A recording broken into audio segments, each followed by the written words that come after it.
Hello and welcome to Pixel Magic Tutorials. I am your host Geekman, and today we're going to learn two different methods to change a photo into an 8-bit style image.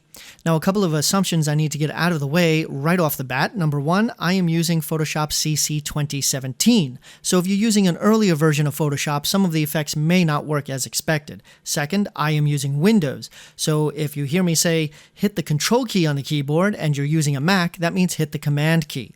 And when I say hit the Alt key on the keyboard, if you're using a Mac, that means hit the Option key.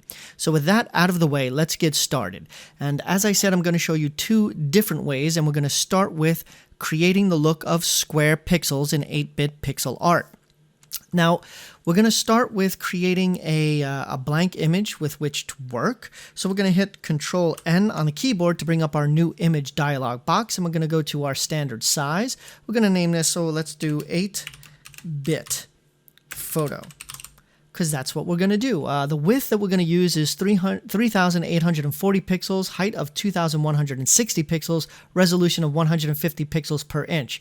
Now I'm going to stop here, and I'm going to make sure that everybody understands that in order for this effect to work the way that you see me do it, this size is very important. 3,840 pixels by 2,160 pixels and 150 pixels per inch, because everything that I do with the images is dependent upon the actual size and resolution.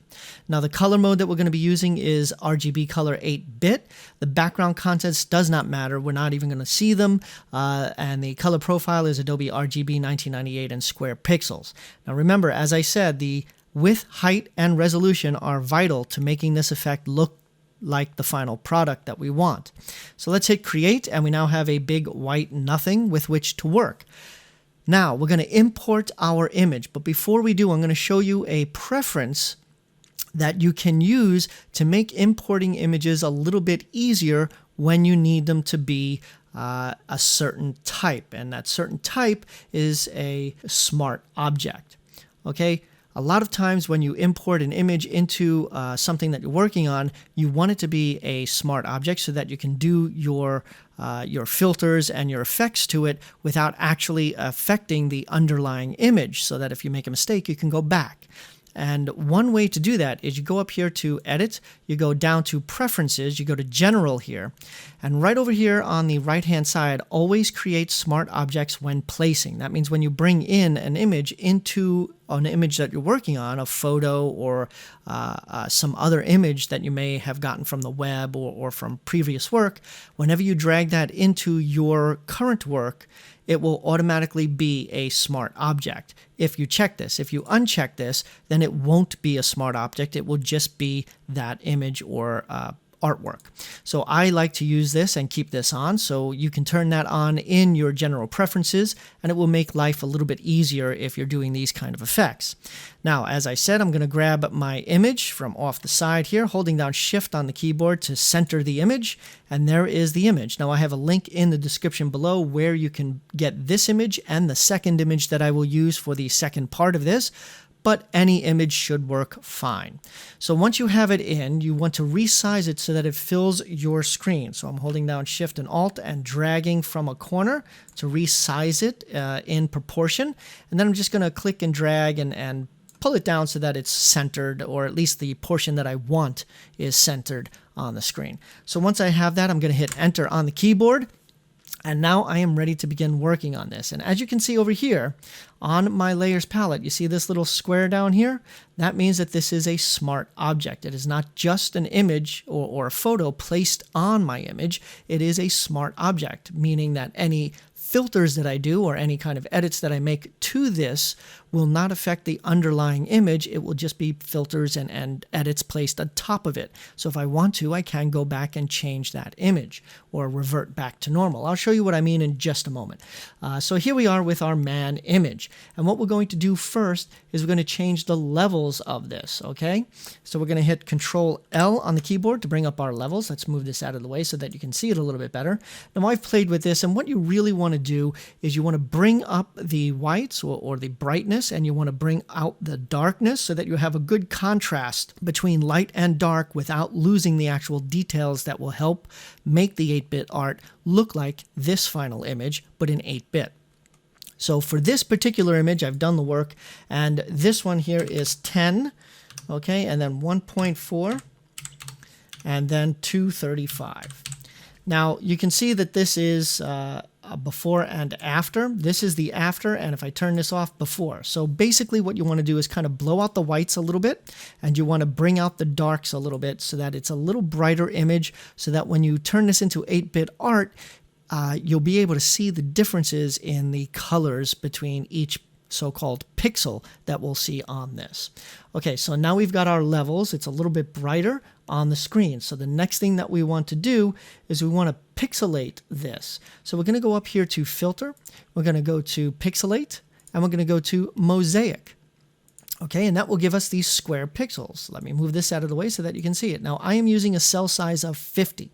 50, I think, works best for this particular look because you're keeping the details, sort of, in your pixel art, but you're still getting the pixelated look of it. So each of these squares is 50 pixels square. So we're going to hit OK. And we now have our second here, so you can turn that on and off. See, if you're using a smart object, everything is its own little filter that you can turn on and off should you so wish. So now we've done this. The next thing that we want to do is there are a lot of colors here, lots of different colors, and we want to narrow down the color range that we're using here. Now, there is an old way of doing this where you would go to Image, you would go to Mode, and you would change it to Index Color, and then you would pick how many colors you want to see in your final image. But before we do that, we're going to actually lower the amount of colors that are used by using a Posterize Adjustment. Okay, so we're going to go up here to Image, we're going to go to Adjustments, we're going to go to Posterize, and you can see now we can change how many colors are used. Right now it's set at 4, which is, I think, a little bit too few colors, and we can go all the way up until you see all the colors that you want. Now, I have found that somewhere between 16 colors and 30 colors seem to work best for most images. So for this one in particular, I'm going to use 24. For your image, you may use 16, you may use 30.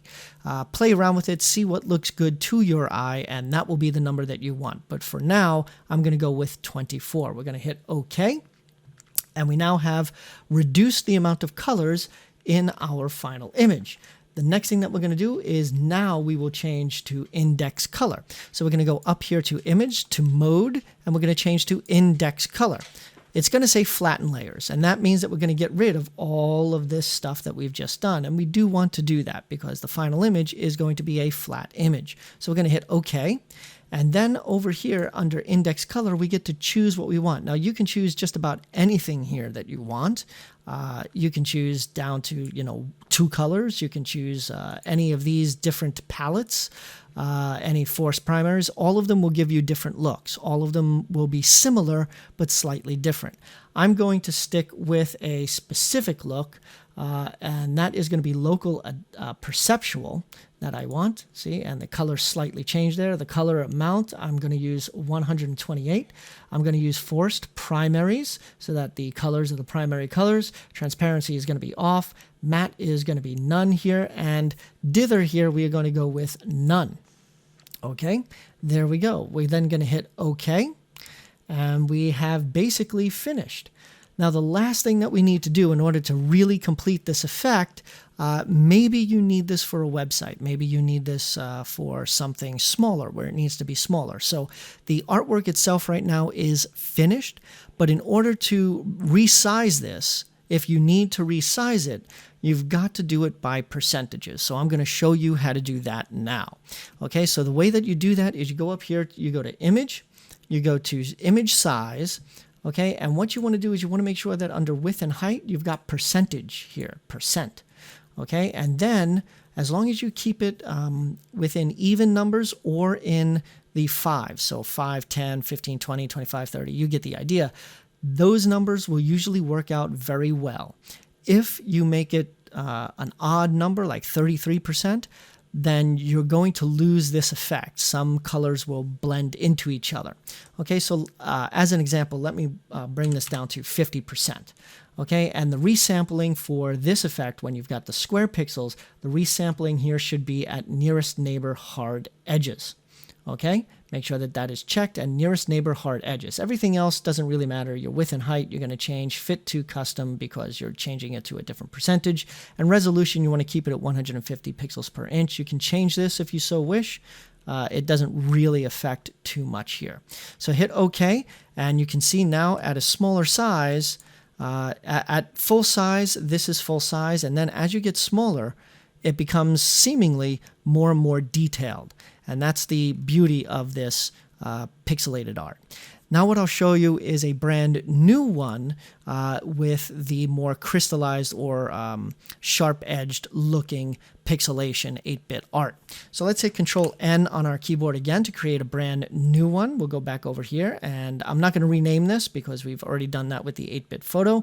But again, it's very important to have 3,840 pixels by 2,160 pixels at 150 pixels per inch in order to get this effect.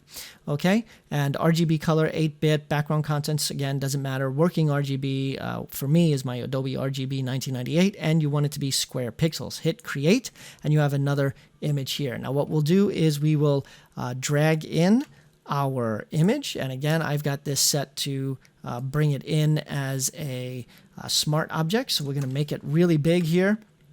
And we'll just center her right there. So this, again, I have a link in the description below if you want to use this particular image in order to follow along. But here we go. We're going to go a little bit faster this time because this is something I've already showed you how to do. I'm just going to change one or possibly two things. Actually, it is exactly two things in order to make this slightly different look. Okay, so here's what we're going to do. We're going to go first up here to Levels, Control L, and what we're going to do is figure out what will bring out some color and make this more harsh with whites and darks. So I've already done that work, so it's for this particular image, it is 30, and then it is 0.9, and then it is 235. Okay, and as you can see, that is quite the difference there. So if I turn this off and turn it on, you've got quite the difference. But we need that difference in order to bring out the crystallization, the pixelation effect. The next thing that we're going to do is we're going to go to Filter, Pixelate, and Crystallize. So let's go up here to Filter, Pixelate, and Crystallize. And as you can see, if I zoom out a little bit here, it is crystallizing. That means that everything is becoming more or less kind of odd-shaped, crystal-like pixels. Okay, and the cell size that I'm using again is going to be 50. Now here you can change this slightly to whatever you want. You know, if you want bigger or smaller crystals. For this particular image, I happen to like 50 because it leaves the irises pretty much intact. So then you want to hit OK, and as you can see, you now have this pixelated art. But we're going to change this just a little bit more to give you a little bit more detail once you make this smaller. Okay, the next thing that we're going to do is we're going to go to Image, Adjustments, and Posterize. Okay, to bring down the number of colors that are used here. Again, I will use 24 colors, but you can use just about anything. You can go all the way up to using every color that she normally has, and then you can bring it down if you so wish to get rid of colors. But I have found for this particular look, 24 looks pretty good. Hit OK, and then this is the new thing that we're going to do. We're going to go to Filter, Filter Gallery, and then we're going to go here to Accented Edges. Okay, and with accented edges here, what we're going to do is we're going to make our edge width of 1. Our edge brightness is going to be all the way up at 50, and our smoothness is going to be at 2. And as you can see, that gives us this slight glow around all the edges of each of our crystals. That's all that we need there, and that's one of the big differences that we're doing. We're going to hit OK, and as you can see, we now have a more crystallized look, because if I turn off this Filter Gallery filter, it just looks like it's been crystallized, but here, boom, it's got more of a crystallized look. The next thing that we're going to do is we're going to go to our index color. So we're going to go up here, we're going to go to Image, we're going to go to Mode, we're going to go to Index Color, flatten the layers, yes. And then what we're going to do up here is our palette that we're going to use is going to be Adaptive. Okay, now you can use any one. I have just found that Adaptive seems to work pretty well to keep some of the color definition, which sounds odd when you're making pixelated art, but color definition does help sell the look and feel of the pixelated art. So I have found that local adaptive does work pretty well. The colors for me, for this image, I liked 128. You can change this to just about any number that you think looks good. The forced is going to be, again, primaries. Transparency is off. Matte here, you can't change it. That's none. But what we're going to do here under dither is we're going to make this pattern. Okay, and pattern changes it slightly again. It gives it just a little bit more difference in each of the cells that we're using here. And then we're going to hit OK. And then the next thing that we're going to do is we're going to change our mode back to RGB. So we're going to go up here, mode, and then we're going to go to RGB. All right, so now we've got the full color range again that we can use if we so wished. And then what we can do if we need to is we can resize this again. Okay, so we can hit Alt, Control, and I again, and then we can change our width and height once again to 50%, like so. And the resampling, we do want it to be at nearest neighbor hard edges. Okay, and there you go. You hit OK, and as you can see, it gets smaller, and it still looks great. At full size, here we've got our girl, and as we make it smaller, she looks more and more as she did full size before we did the pixelated art. So again, it's a very cool effect to make this 8-bit photo to 8-bit effect. It's very easy to do, and it's quick to do to just about any image that you might want to do it to. I hope that you enjoyed this tutorial. If you did, please leave me a thumbs up, leave me a comment, and subscribe. I do new tutorials every Tuesday. And once again, this is Geekman signing off for Pixel Magic Tutorials.